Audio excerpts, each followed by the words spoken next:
Sir, I come to the Second Amendment Bill. Here, the Honorable Minister wants to make an improvement. I very well understand it, and to some extent it is welcome.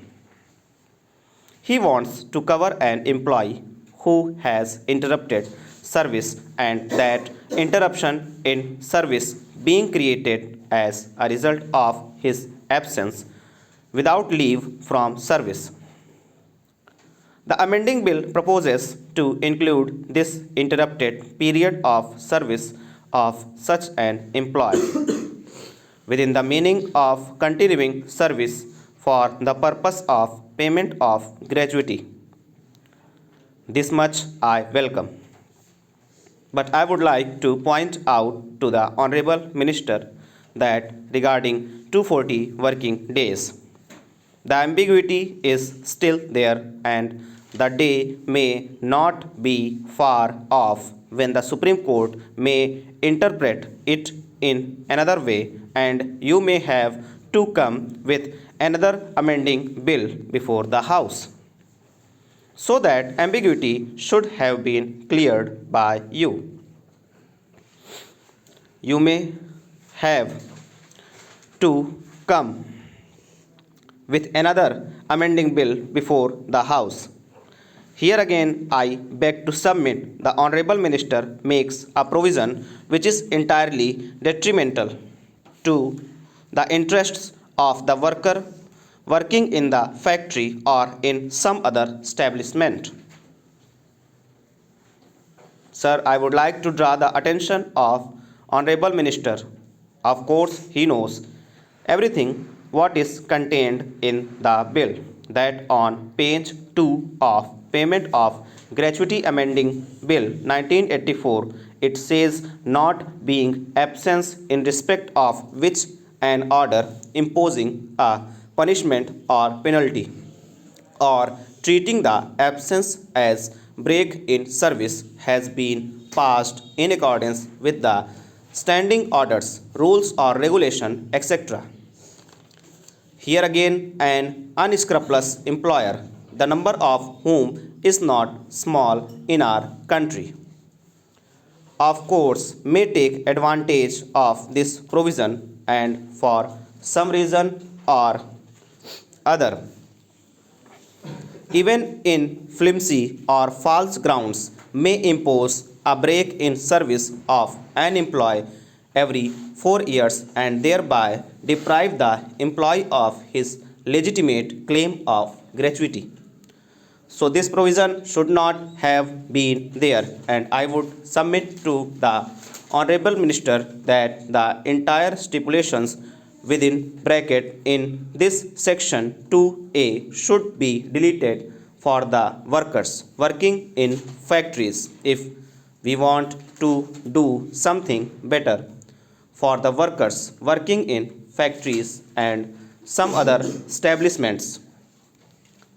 Madam, I would like to submit that the Payment of Gratuity Act is now about a decade, more than a decade old, and this act seeks to provide a tiny dose of social security to working population. Further, I would like to draw the attention of the Honorable Minister to the fact that the working of this act, the experience of the working of this act, the Payment of Gratuity Act 1972 for the last 12 years has not been too much success. There are certain drawbacks, flaws and lacuna in the Payment of Gratuity Act 1972, and with these drawbacks and flaws, the act is becoming less meaningful to the workers for whom this act is meant. I would like to mention just a few of them. There is a provision that a worker is entitled to get gratuity only after he has completed 5 years of service. Why should there be this limitation of 5 years? Let us take an example. Let us say a worker becomes disabled after 3 years of service. what will be his position? The demand of the working people is that such a person should be paid gratuity for the period of service rendered by him, so that with this gratuity amount he may be able to sustain himself for some days or for month or two.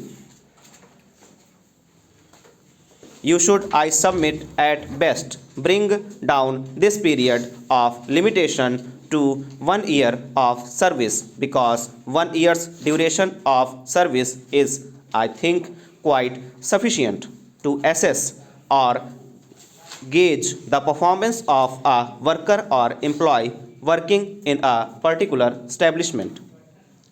Then again, madam, there is another drawback which lies in the Principal Act, namely the Payment of Gratuity Act 1972. That is, the gratuity amount of a worker is not adequately protected. Therefore, I would suggest that such a statutory measure should be brought forward by the government, which will enable the gratuity money to be adequately protected.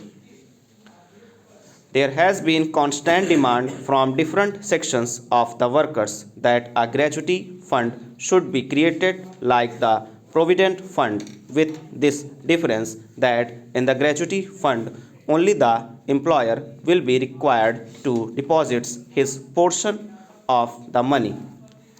This fund should be kept quite apart by the employer for the payment of gratuity, and under no circumstances the employer shall be allowed to use the gratuity money for his own purpose. Such an agreement should have been made in the Gratuity Act. Now, there is another thing, madam, which I would like to point out. Under the present provision, an employee is entitled to gratuity if he works or serves in an establishment which has at least 10 employees. Initially, at least you have made an amendment that initially it should be 10. That is not fair. Over.